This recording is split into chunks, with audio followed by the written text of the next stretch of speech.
Mesdames et messieurs de la presse, bonsoir. Très heureux de vous retrouver une nouvelle fois cette semaine dans le cadre de ce rendez-vous de redevabilité. Ce soir, nous allons parler d'une question dont on a abondamment parlé ces derniers jours, ces derniers mois. Il s'agit de la situation sécuritaire dans le Grand Bandundu de manière générale, mais à Kwamouth de manière particulière. Comme vous le savez, il y a eu beaucoup d'attaques des assaillants, de conflits intercommunautaires. Et dans le cadre de la stratégie gouvernementale, la stratégie du président de la République pour amener la paix dans cette partie du territoire national, il a été mandaté une mission spéciale de pacification pour accompagner les efforts de forces de sécurité qui devaient ramener la paix dans cette partie du pays. Nous avons observé depuis plusieurs semaines maintenant une accalmie sur le terrain et vous avez vu sûrement de différents reportages qui vous montrent comment les jeunes assaillants sortent des forêts pour se rendre aux autorités publiques. Et donc ce soir, nous avons pensé faire le point de la question, même si elle est encore en cours des traitements, mais nous avons estimé utile de faire un point média pour vous permettre de comprendre la stratégie gouvernementale pour régler durablement la question de la sécurité dans cette partie du pays.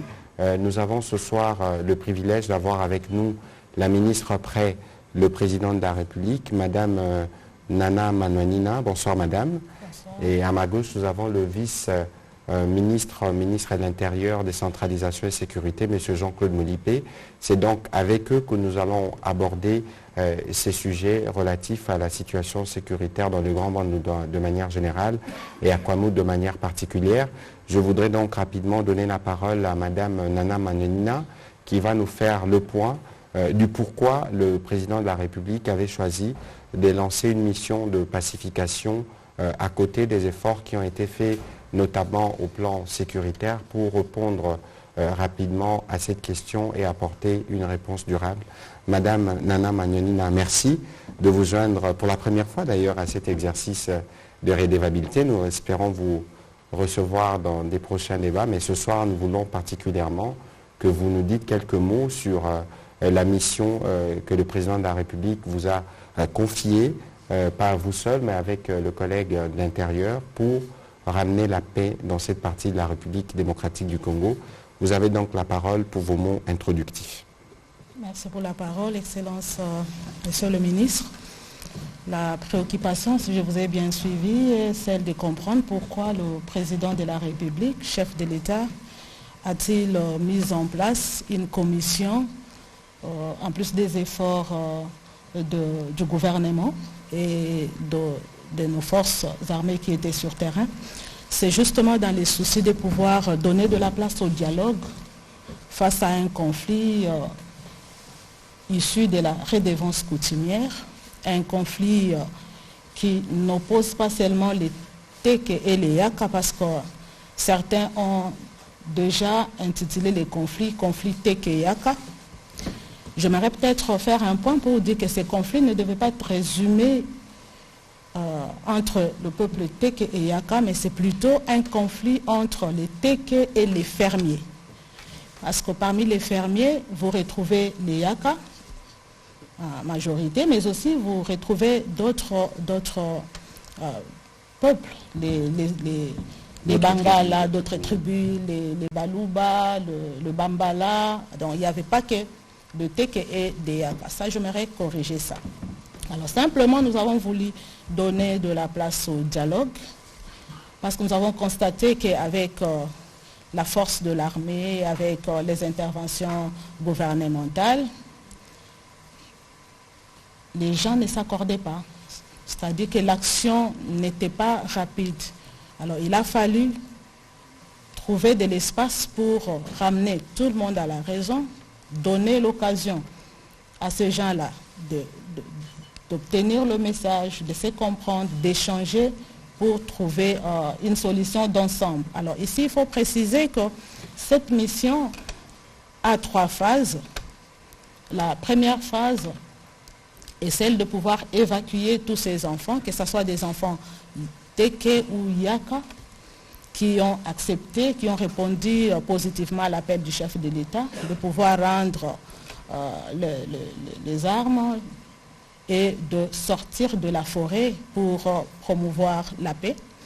Et la deuxième mission viendra pour la réconciliation. Cette fois-là, il faudra aller sur le terrain avec la notabilité du terroir, le vrai chef Teke Eyaka, pour organiser une réconciliation. Et la troisième phase sera consacrée à la justice. C'est-à-dire qu'il y en a qui auront à répondre à leurs actes. Donc c'est par rapport à ça que le chef de l'État a diligenté cette mission. Mais il faudra rappeler aussi ici que les conflits Teke et les fermiers, pour ne pas dire Teke Yaka, a comme source la redevance coutumière. Simplement, les peuples Yaka ont constaté qu'il y avait une augmentation, et d'autres fermiers, de la redevance, qui allait d'un ou de 2 sacs à 5 directement. Alors, ils ont résisté à ça, ils ont saisi la hiérarchie parce qu'ils ont écrit, et après, une résistance s'est installée qui n'a pas simplement plu au peuple Teke qui est le propriétaire du sol, parce qu'abusivement, nous avons appris ou entendu certains Yaka déclarer qu'ils étaient dans leur sol. D'ailleurs, c'est l'élément qui a fâché le plus, que certains Yaka parlent de la terre Lunda pendant que ce n'est pas leur terre. Et là, il faut préciser que la terre, là, c'est la terre des Teke. Et les Yaka sont venus, comme tout autre Congolais, pouvant se résider dans un sol congolais. Alors, ils ne doivent pas déclarer qu'ils étaient dans ou dans la terre de leurs ancêtres. Et ça a inquiété. Le conflit est parti de là, de cette redevance. Plus tard, on a appris qu'il y avait une main noire, un conflit entre le peuple qui cohabitait déjà ensemble, ne pouvait pas aller jusqu'à des tueries, à des pertes. En vie humaine tel qu'on a observé, ce n'était pas déjà dans leur culture de décapiter, d'incendier. C'est allé trop loin pendant que la justice pouvait s'en occuper. Alors face à ça, vous le savez, le gouvernement a mené des actions et les militaires étaient déployés pour justement mettre la paix et protéger la population. Et après, le président jugeait bon d'ajouter une commission qui privilégierait le dialogue. Et c'est cette commission que nous accompagnons à deux avec le vice-ministre de l'Intérieur. Je pense que d'une façon brève, je peux m'arrêter. Voilà, on va donner la parole donc au vice-ministre de l'Intérieur parce que qui va nous expliquer comment, en complément à ce que vous avez dit, quelle était la méthode utilisée pour réussir aujourd'hui. Nous voyons qu'il y a une évolution plutôt positive de la situation sur terrain. Monsieur le vice-ministre, vous avez la parole. Merci beaucoup, Son Excellence, Monsieur le ministre. Je pense que la ministre, le président de la République, a donné la genèse du conflit et par la volonté du chef de l'État, nous avons aujourd'hui la charge d'accompagner la commission qui est en train de sensibiliser la population pour donner la chance au dialogue. Et cette commission est en train de travailler avec l'escadron de la police que nous avons mis en place pour l'aider à maintenir l'ordre public, pour permettre à ce que tous les enfants qui sont dans des forêts puissent commencer déjà à sortir et à se rendre aux autorités.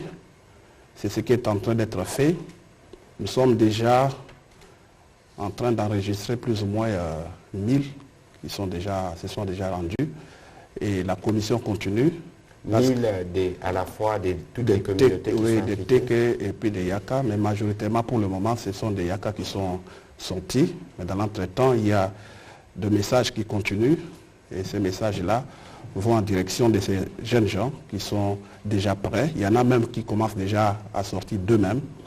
Et ils attendent simplement que cette commission les regroupe et les amène à Kinshasa. Et ils sont déployés là où ils sont regroupés jusqu'à ce que la décision sera donnée pour savoir comment on va les gérer. Mais ce qui est très important pour nous aujourd'hui, c'est le résultat que nous sommes en train d'enregistrer au jour d'aujourd'hui. Il y avait déplacement de population. Ils sont partout. Il y en a même qui ont traversé le fleuve et ils ont maintenant les informations selon lesquelles il y a pacification. Il n'y a plus de tueries comme on avait dans le passé, malgré quelques poches que nous sommes en train de suivre encore jusqu'à aujourd'hui. Mais les bonnes nouvelles, c'est que de moins en moins, nous enregistrons ces tueries-là. Donc le message est très bien perçu et surtout qu'il est attendu que c'est le chef de l'État qui appelle. Nous avons senti rapidement une réplique positive qui fait que ces enfants sont en train de quitter d'eux-mêmes aujourd'hui les forêts là où ils se sont retirés.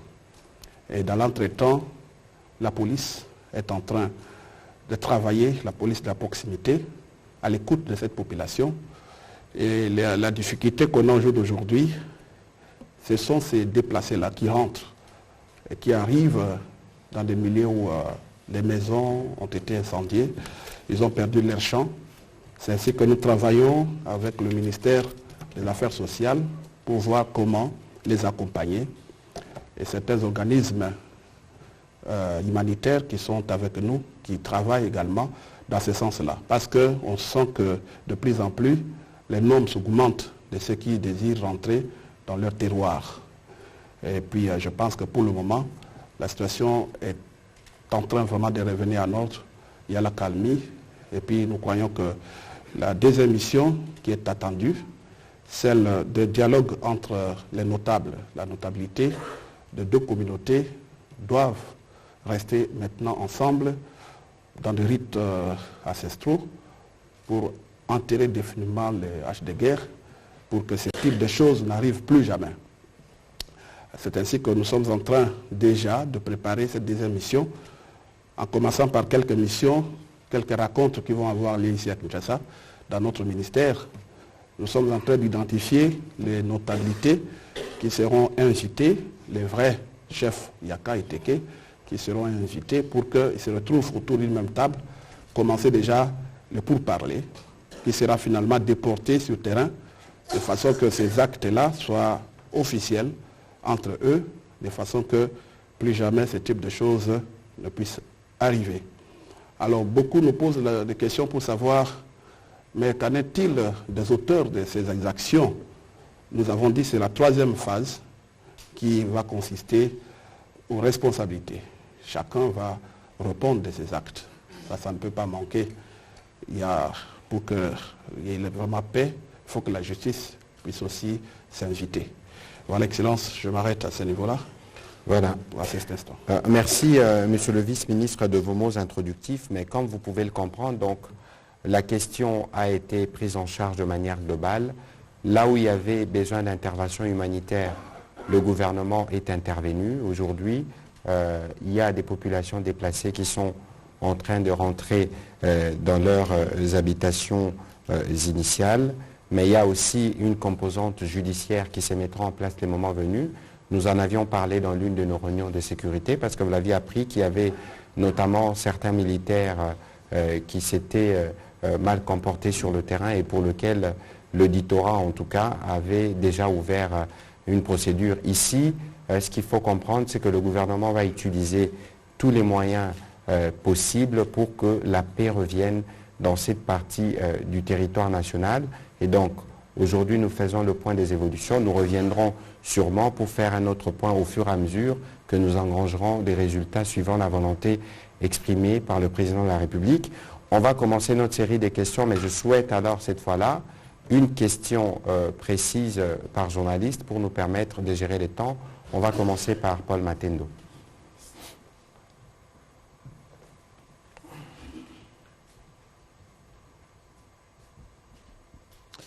Merci beaucoup, Monsieur le ministre. Juste une question. Tout à fait.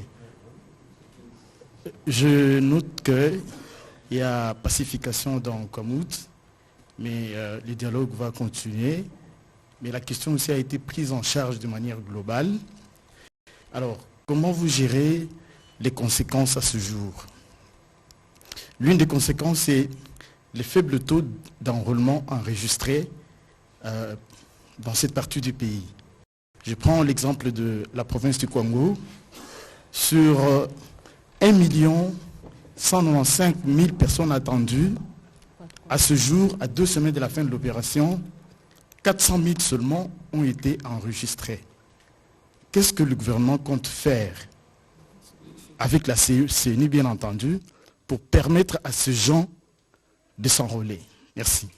Voilà, encore que la question, il faudra peut-être la poser de manière précise au président de la CENI, parce que c'est lui qui s'occupe du suivi quotidien de ces éléments. Je vais donner la parole à la ministre Prey, qui pourra se faire compléter par le vice-ministre à ces sujets.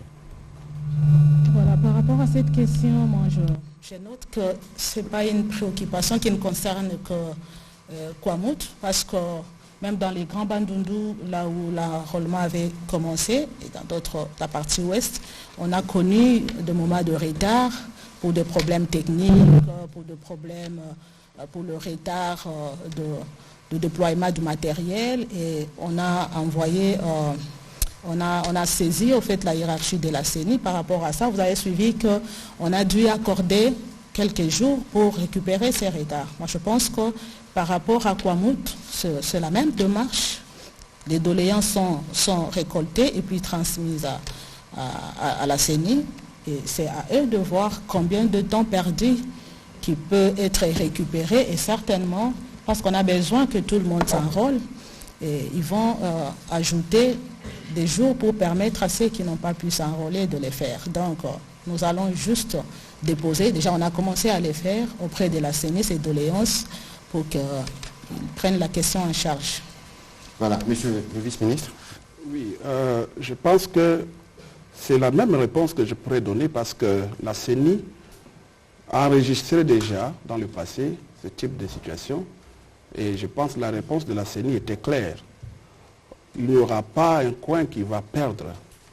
Ils vont tout faire pour que le temps perdu soit récupéré et pour donner la chance à chaque Congolais de se faire enrôler. C'est la politique, je pense, actuelle de cette CENI qui est aujourd'hui sur le plan de... Nous avons remarqué aujourd'hui, nos frères diaspora, la CENI a tout fait pour qu'ils se fassent enrôler. Ça veut dire que cette politique-là est valable pour tout Congolais. Je crois que chacun aura la chance de se faire enrôler. Mais pour ça, d'une manière technique, nous ne pouvons pas répondre à la place de la CENI, mais sur le plan général, c'est ce qui est en train d'être fait. Je pense qu'il y a une problématique que votre question soulève, notamment pour les populations qui ont été déplacées. Je pense qu'il y a un besoin d'approfondir le sujet avec le président de la CENI. Peut-être que nous l'inviterons à l'occasion d'un briefing. Comme ça, nous pourrons aller dans les détails pour savoir ce qu'il en est exactement, parce qu'il est question de donner à tous les Congolais l'opportunité de pouvoir s'enrôler pour plus tard obtenir la carte d'identité et voter. Prochaine question, Benoît Niemba. Une question, s'il vous plaît. Excellence, je vais, comme l'actualité l'oblige, mais je pose d'abord la question à Madame la ministre près de la présidence. Il y a toujours eu de conflits communautaires comme on a toujours eu dans le Kassai, dans le Minembwe et partout. Mais quand même à Kwamout, vous avez quand même déniché une main noire. La question de savoir, est-ce qu'on peut avoir plus de détails sur ces mains noires? Est-ce que c'est une chose, c'est une personne? Et puis, monsieur le ministre, comme l'actualité l'oblige, il y a eu l'affrontement aujourd'hui, je ne sais pas si ça compte toujours, vers Saké. L'armée et M23 se battent et compte toujours à se battre.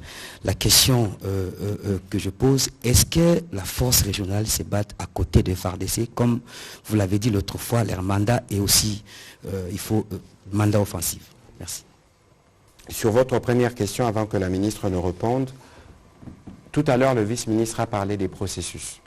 Il y a eu une première phase, il y a une deuxième phase. C'est dans la phase judiciaire que nous pourrons aller dans les détails justement parce qu'il y a des éléments d'information qui ont déjà été récoltés qui permettent de dire qu'il y a eu instrumentalisation de telle ou telle autre communauté. Donc c'est en ce moment-là qu'il pourra y avoir des détails. Peut-être que la collègue peut faire un complément à propos. Je pense que comme vous l'avez dit, il n'y a pas de détails à donner maintenant. Nous sommes dans notre première phase de la mission qui consiste à évacuer les enfants. Et nous sommes tenus aussi à un secret. On ne peut pas déjà tout dire parce que, comme je le disais, il y a la troisième phase qui portera sur... que la justice va prendre à main pour nous dire qui était derrière ou pas. La main noire, nous avons entendu parler, nous tous, de la main noire, mais tout en suivant de près la situation, nous pouvons confirmer qu'il y a eu instrumentalisation. Déjà, quand il faut dire que ce n'est pas dans notre culture de décapiter ou de poser des actes qui sont allés au-delà du sens même humain, il faut se dire que ces enfants ont été instrumentalisés. Est-ce que la main noire, elle est là? Est-ce qu'elle est congolaise, non congolaise? On ne sait pas, mais certainement, il y a eu des gens qui ont instrumentalisé, mais il y en a qui continuent à instrumentaliser parce que ce n'est pas une tâche facile de voir 300, 400, aujourd'hui près de 1000 enfants qui sortent. Ils ne sortent pas facilement comme on peut le croire. C'est un travail qui demande à ce que vous puissiez convaincre, avancer des arguments, mais vous sentez les hésitations qui ne proviennent pas de ces enfants-là nécessairement. Et ça n'exclut pas qu'il y ait des gens qui alimentent ou qui instrumentalisent. Et ces gens-là, qui œuvrent comme ça, nous poussent à parler d'une main noire. Voilà. Donc, le moment n'est pas approprié de dire que c'est la main gauche, la main droite. La troisième phase permettra, de toute façon, il y aura des procès publics qui permettront de savoir ce qui s'est passé exactement. Vous avez posé la question sur Saké. Je pense qu'il y a eu un mouvement de panique aujourd'hui dans la ville de Goma. J'ai discuté avec les gouverneurs. Pour l'instant, la République démocratique du Congo maintient ses positions, notamment dans la ville de Saké et dans les localités environnantes. Je n'ai pas connaissance que les forces régionales ont combattu aujourd'hui. De toute évidence, sur les questions opérationnelles, nous allons y revenir bientôt avec un briefing avec le porte-parole de l'armée pour apporter ces éléments. Je pense y avoir répondu. On va prendre la question de Richard Chako.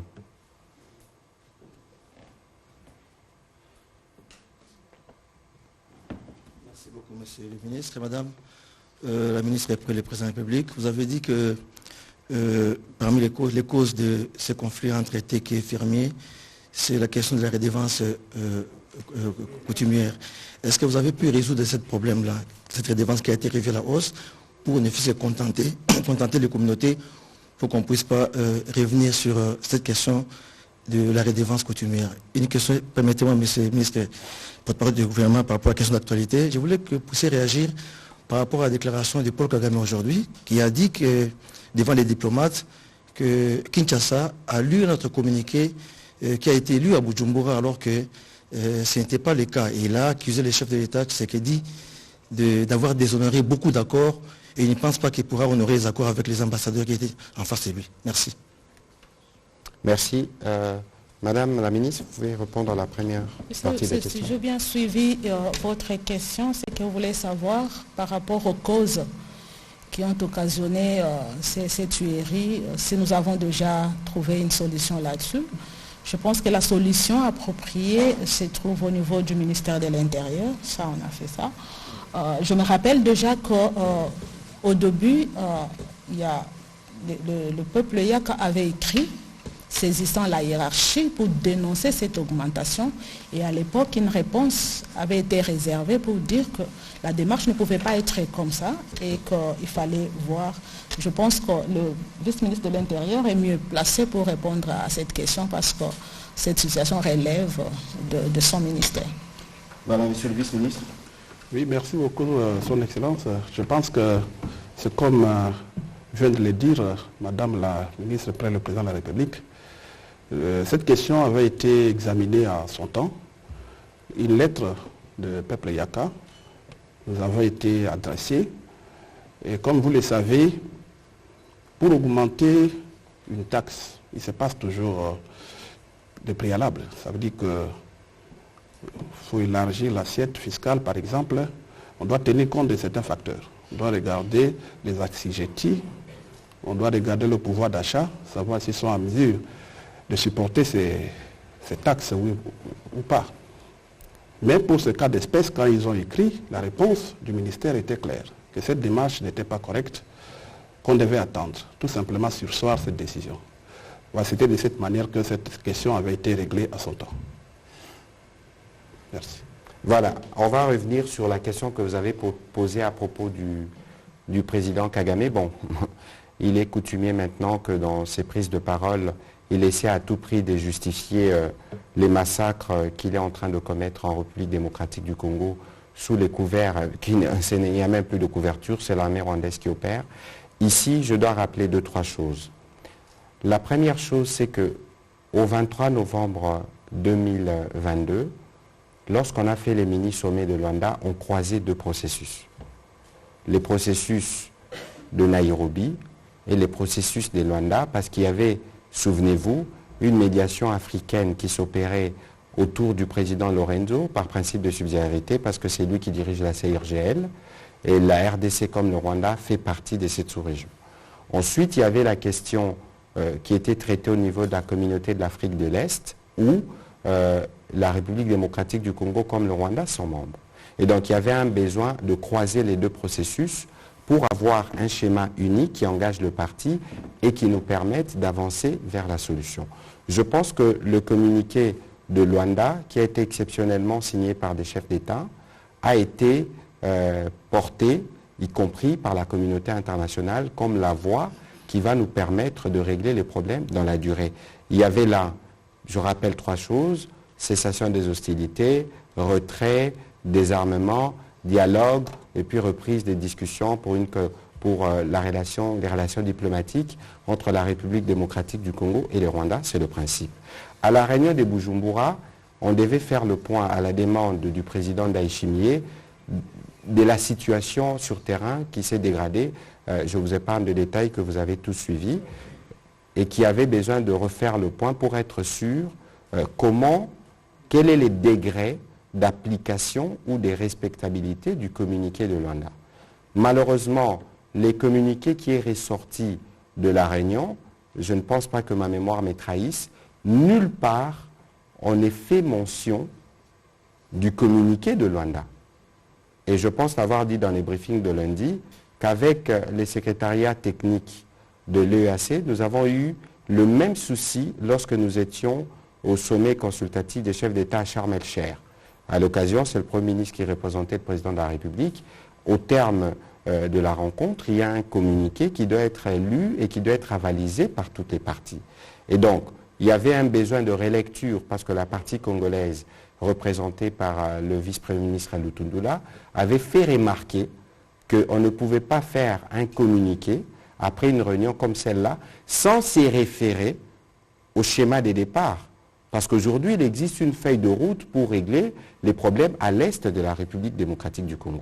Je pense qu'il y a eu besoin de faire cette précision. C'est ce qui a été fait par le vice-premier ministre Lutundula, qui viendra d'ailleurs dans un prochain briefing pour nous donner les détails de comment les choses se sont passées. Et donc, nous nous en tenons à ce schéma-là et cela devait être rappelé.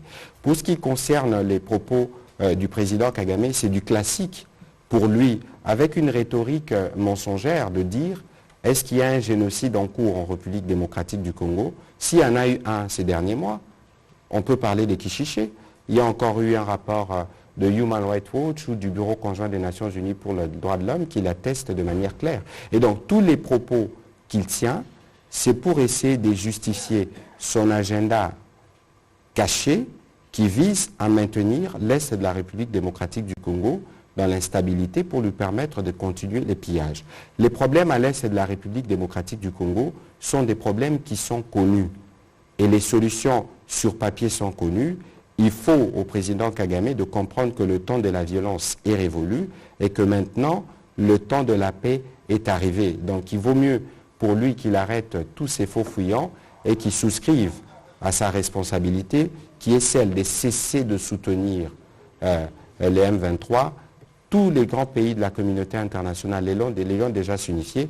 Pour le reste, c'est des agitations qui, malheureusement, lui permettent de continuer ou de penser pouvoir se dérober des responsabilités qui sont les siennes dans les massacres en cours en République démocratique du Congo. De toute façon, le moment venu, la justice s'en occupera. On va prendre les deux prochaines questions. Patrick Lakwe et Stéphane Mukindi. On prend la question. Merci, Monsieur le Ministre. La question va au vice-ministre de l'Intérieur. C'est celle de savoir qui gère les terres en RDC. Plusieurs conflits fonciers sont causés par les chefs coutumiers. Et le dernier de Kwamouth le montre clairement que c'est des chefs coutumiers qui sont à la base. Quelle est la responsabilité dans la gestion des terres en RDC? Est-ce les chefs coutumiers qui vont continuer à le faire ou c'est l'État congolais par le ministère de l'Intérieur? Merci. Monsieur le ministre, allez-y. Oui, merci beaucoup pour la question. Je pense que en République démocratique du Congo, il y a des lois.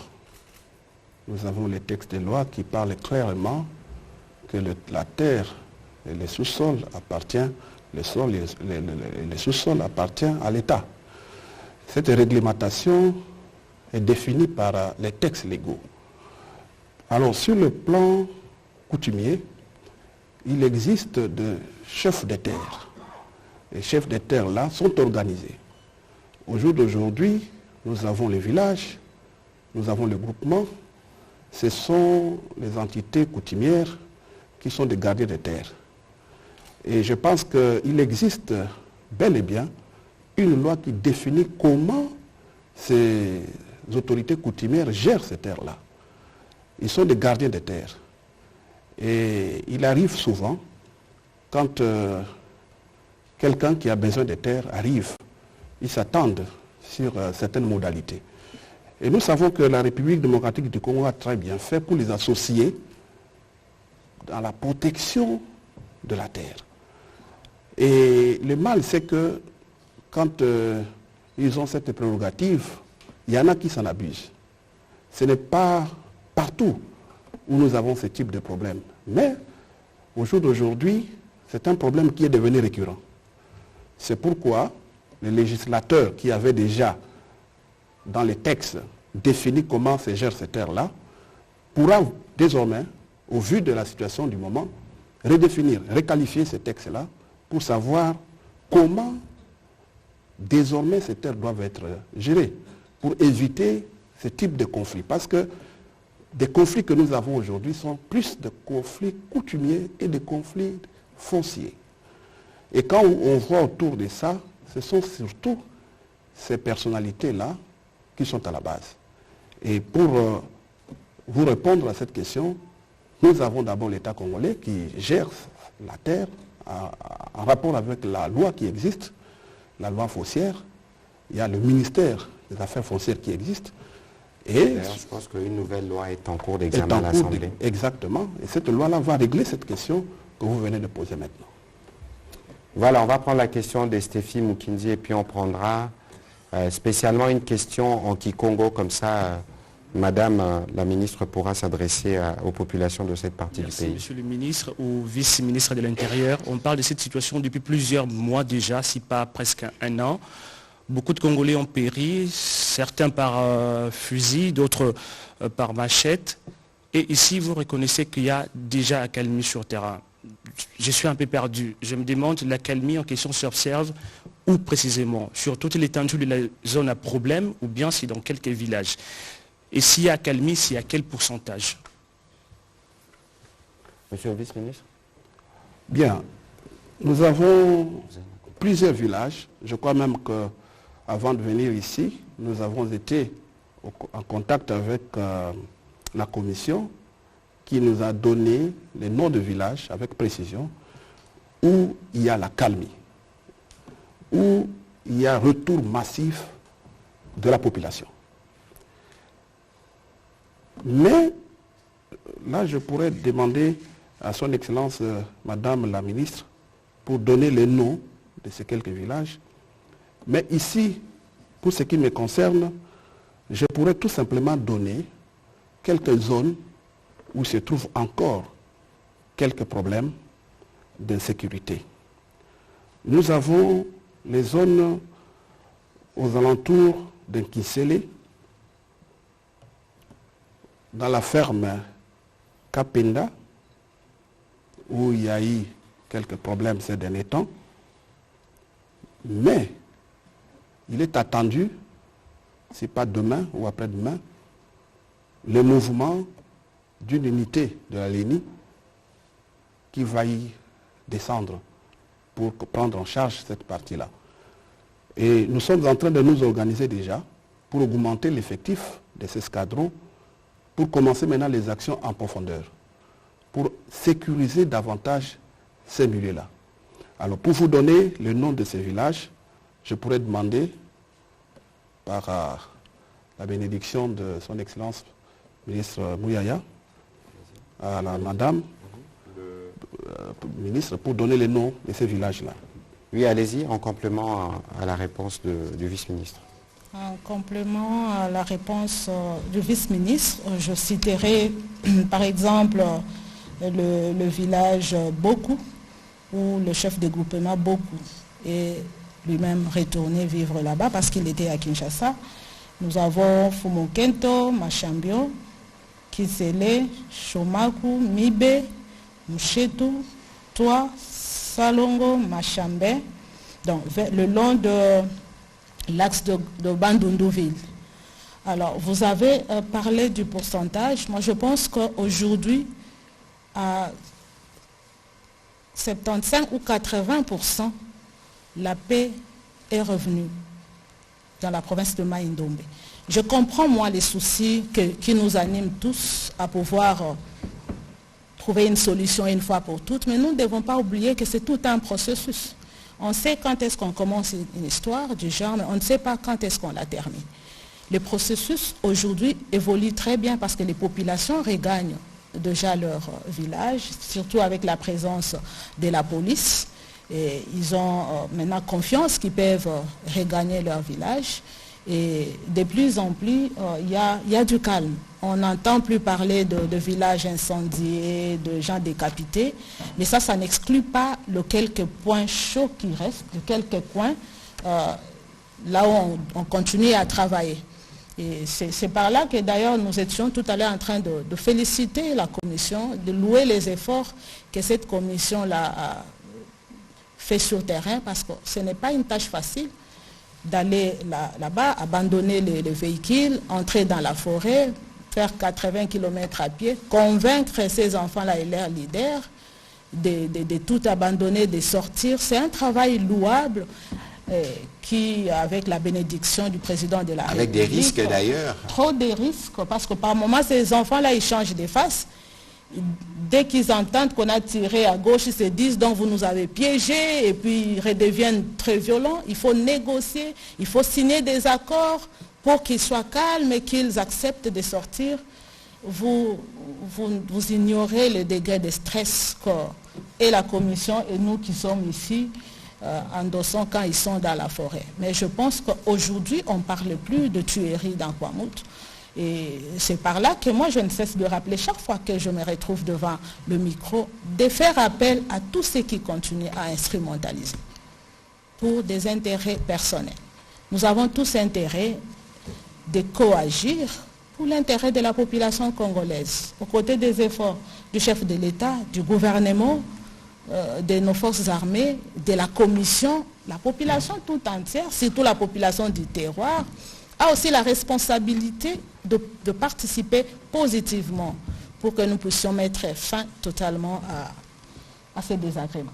Voilà, on va prendre exceptionnellement une question à Kikongo avec Fabrice, comme ça vous permettra... Il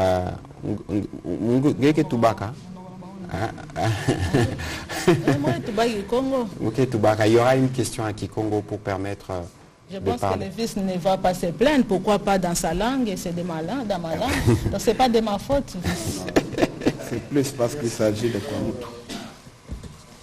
Excellence Mouyaya, ndufuke na Kikongo na mama nana samu na kuzaba iti bampangi na betu eme katuka na mfinda beke na binga bau bokuisa na kati ya armée ya esi ya Congo démocratique kasi bayakala ke bima na mfinda beke kotisa bo na kati ya armée na beto bola ino kwa bigala inki mutindo kana babakala bokeleve la ministre yake talaka mambo ya intérieur son excellence tango bozali ko bimisa bana ya mibali nyonso na bamboka bisika o bakimaki na zamba bakoti na mampinga pour servir République démocratique du Congo ba mama o bakotikala na bakotikala ndenge nini politique nini o boeli ko sala na place pour sécuriser bana nyonso ya gabandodo matoni mingi. Ouais, je crois que pour la petite traduction, il pose la même question en Kikongo et en Lingala. En Kikongo, c'est la question relative à ces enfants qui sortent et qui sont, on a appris qu'ils seraient intégrés dans les forces armées de la République démocratique du Congo. Voilà en résumé pour nos amis, pour comprendre. Alors, Madame la vice-ministre, vous avez le droit de répondre qu'en Kikongo. Je ne suis pas vice-ministre. Excusez-moi, Madame la ministre. Merci pour la parole. Excusez-moi. Voilà, ça n'a pas été basika na finda na ya mendima na peli ya fuma boala. Susina yekende inki mpila ba parents na bo, ba mama, ba papa baleki na bo ke bikala parce que bana bakala nyonso e basika bete bikabo na maboko ya ministère ya défense, ya ke expert pour la suite. Je pense que bete na ku forcer bana inave. Parmi bo kena bambuta peut-être ajme kwenda ya lungu kota vena armée. Parmi bo kena baina ke mendima ku sala ngemba.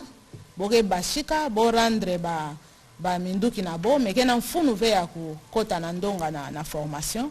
Alors disposition ya betme ba kasamu na ba mama bana bampange bika na boala c'est justement effort na betme sala ya ku tout la police.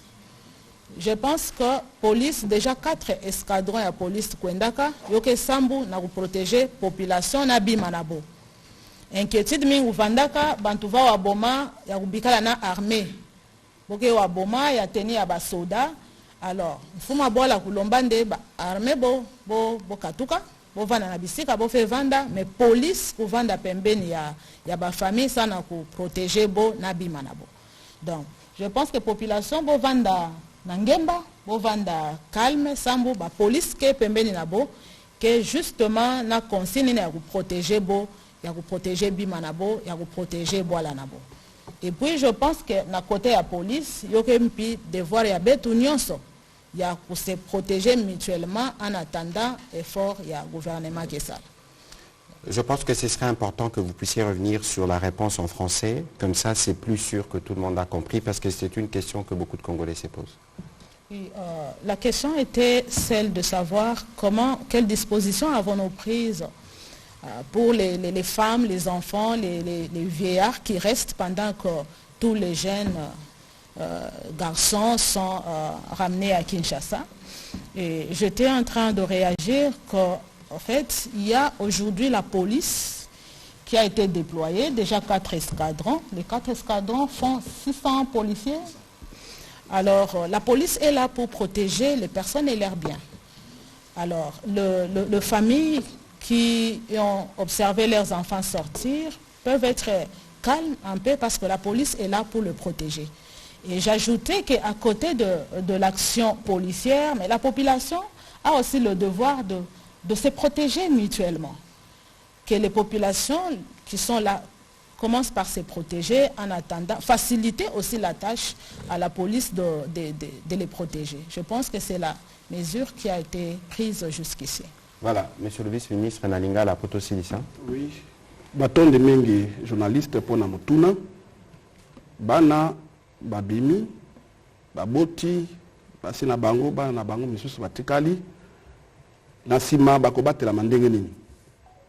Nabanzi eyano, oyo ministre président de la République a pesi, ezaka kayangwana. Mosala ya na police nde yangwana. Mosala ya na police ko batela moto na biloko na ye.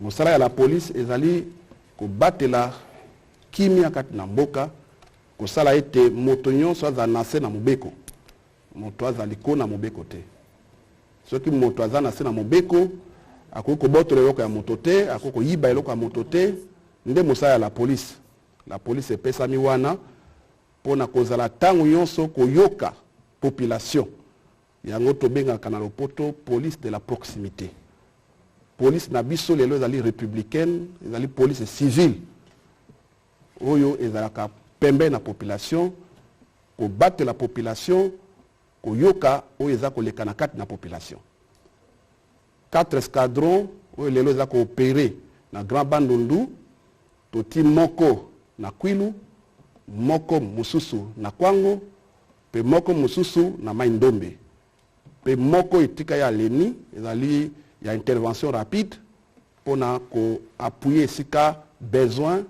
et ko kozala po te ba intervenir pona ko tia kimia kaka bongo ndenge ministre pré à présent lobby kimia ekoti na mboka bana wana babimi kaka pona koyoka mbela ya mokonzi pona kimia c'est au nom de la paix nde babimi lokola batikali kuna bayeba te bao batiki bango batikali na kimia mpe tokosala nyonso mpo te kimia wana ebatelama na suki wana na français justement c'est par rapport à la question de savoir ces enfants une fois sortis leurs parents leurs enfants parce qu'il y en a qui ont laissé des enfants des femmes quels sont leurs sorts comment ils seront sécurisés protégés. La mission légalienne du ministère de l'Intérieur par la police, c'est le maintien de l'ordre public, c'est sécuriser, protéger la population avec ses biens. Et c'est cette mission-là qui nous a conduit à organiser l'escadron, 4 escadrons qui opèrent maintenant dans le Grand Bandundu. Il y a un premier escadron qui opère à Kwilu, un deuxième à Kwango et troisième à Mai Ndombe. Il existe un escadron de la Leni, c'est-à-dire la Légion nationale d'intervention, qui opère en cas de besoin. Et de plus en plus, les résultats que nous avons, c'est en rapport avec cette présence-là. Et nous continuerons à appuyer ces 4 escadrons aux besoins augmentés en nombre, parce qu'il y a des besoins qui commencent déjà à se faire sentir en profondeur, et nous allons continuer à répondre à ces besoins au fur et à mesure. Pour conclure, je dirais ceux qui sont restés, c'est pour besoin de la paix que ces jeunes gens ont quitté la bourse, et nous maintenons cette paix-là. Nous sommes en train de réinstaurer l'autorité de l'État, nous sommes en train d'imposer l'ordre public, et c'est de cette manière que cette paix va rester durable dans ce coin de la République démocratique du Congo. Merci. Madame la ministre, après on va prendre rapidement vos mots de conclusion. Voilà, pour conclure, je commencerai par remercier le président de la République, chef de l'État, son Excellence Félix-Antoine Tshisekedi Tshilombo, pour son sens de patriotisme. Il ne cesse d'agir comme un vrai père pour que la paix revienne dans la province ou dans l'espace Grand Bandundu. Et aussi le Premier ministre qui chaque fois nous encourage, nous accompagne à pouvoir atteindre notre objectif. Je félicite et j'encourage la commission qui est gérée par les rois Mini-Congo. Nous n'ignorons pas combien ils souffrent pour nous aider à atteindre cet objectif. Et pour finir, je lance un appel à tous les leaders d'opinion qui instrumentalisent encore ces enfants, parce qu'il faut se le dire, qu'il y a des foyers de théâtre, il y a des gens qui créent des labos ici pour communiquer des fausses informations pendant qu'ils n'ont pas de preuves. Il y en a qui montent des enfants pour raconter ça et ça, de fausseté, juste pour traumatiser. Nous n'avons pas besoin de ce genre de théâtre pour ramener la paix dans l'espace Grand Bandundu.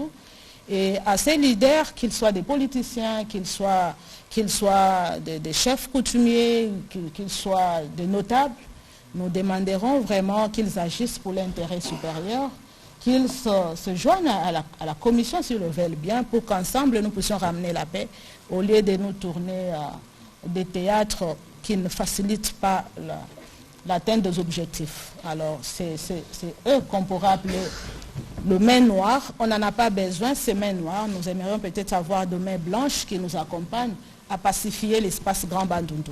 Je vous remercie. Voilà, on va rester sur cette expression de main blanche parce que nous avons besoin de paix dans cette partie du pays, mais aussi dans toute la République démocratique du Congo. Ce soir, nous avions voulu faire le point de l'évolution des 2 phases de la mission de pacification qui permet aujourd'hui de noter des évolutions positives sur le terrain, particulièrement dans le Kwamout et en général dans le Grand Bandundu. C'est un sujet sur lequel nous reviendrons parce qu'il y a une 3e composante qui est tout aussi importante, c'est la composante judiciaire parce que les responsabilités doivent être établies les moments venus. Je ne saurais terminer ces briefings sans réitérer l'appel au calme au gouvernement pour des populations du Nord Kivu, particulièrement celle des Goma. Les dispositions sécuritaires sont prises et nous souhaitons que les populations suivent les instructions ou les messages du gouverneur et n'aient pas prêté les flancs à toutes les rumeurs et à tous ces messages qui circulent sur les réseaux sociaux qui ont pour objectif que de jeter un vent de panique. Pour ce qui concerne le gouvernement, autant la question sécuritaire dans le Kwamout va trouver la solution, autant nous pensons que la stratégie que pilote le président de la République, que ce soit sur le front militaire, diplomatique, judiciaire et médiatique, nous permettra de venir à bout de ceux qui pensent que vivre leur vie doit se faire aux dépens de la vie des Congolais. Nous gagnerons cette guerre, c'est évident, et nous sommes convaincus que nous y arriverons. Merci, Madame la Ministre Pré, de vous être associée à cet exercice. Merci à vous aussi, Monsieur le Vice-ministre. Merci à vous de vous être associé à cet exercice. À la prochaine.